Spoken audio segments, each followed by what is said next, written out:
Okay, I've just imported a bunch of red dot scopes from China.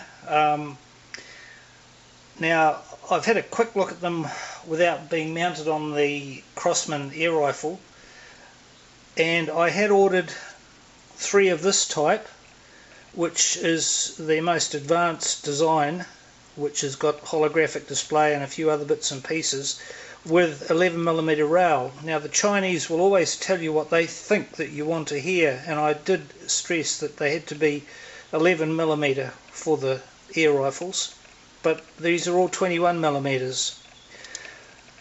They are a brilliant holographic sight. They're so clear.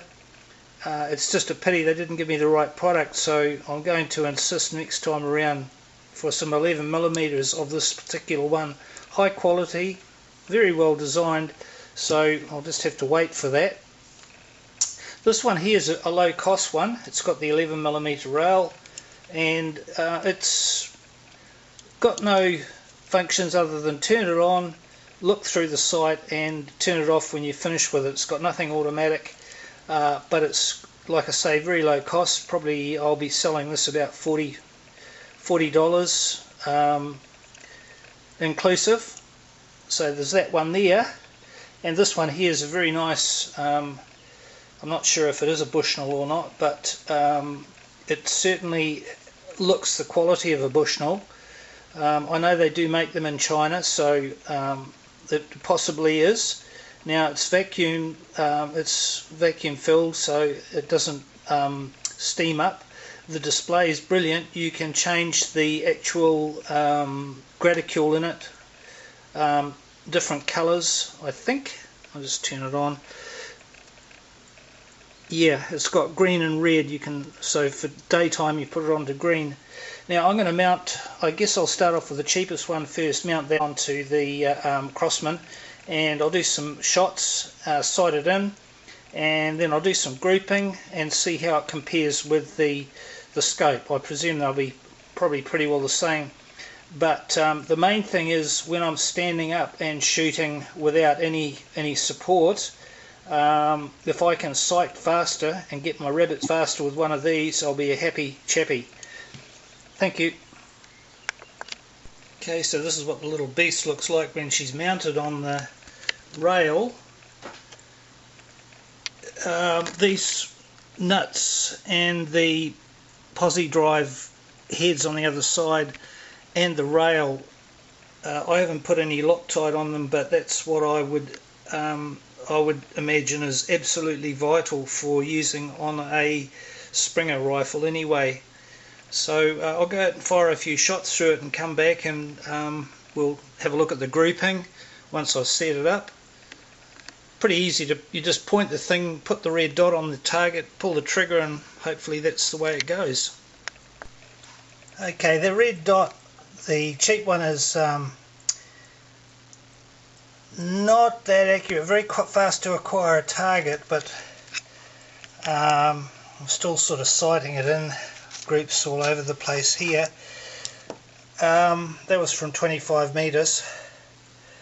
I think the reason I've sussed it out is once you get it sort of pretty well on the button, this carriage here has got a little bit of play in it, and it probably needs something like some rubberized, maybe glue stick or something like that, just to stop the carriage from moving a little bit. I think that would sort it. I think I'll drop the price on that to say 25 New Zealand dollars, because it's sort of like somebody to get it as an accurate unit, they're going to have to play with it a little bit more. I haven't got the time for that, so I'll take that one off and put the other one on, which I think should be a lot better. Okay, I've done my target shooting. What a difference a decent red dot makes. I'll show you the results. Okay, you can see that that's done with a proper pillow support in a seated position, and so with the 50-meter shots. So those are not a real life scenario where you're out hunting rabbits and you're on the move standing up, but the grouping there is pretty good. and it was very easy to set it up because you can see the rear and foresight of the rifle through the sights, and you just can easily tweak the laser dot onto the same parameters as the fixed sights.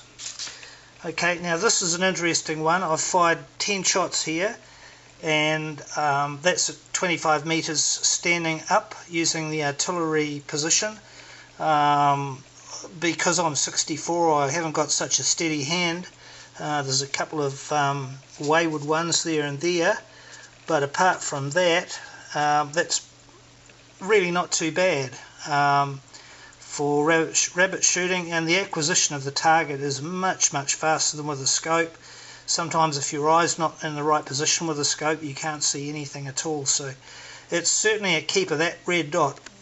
So that centre point scope's going to be banished back into the box that the Phantom Crosman rifle came with. Probably will not appear again until the day that I sell it.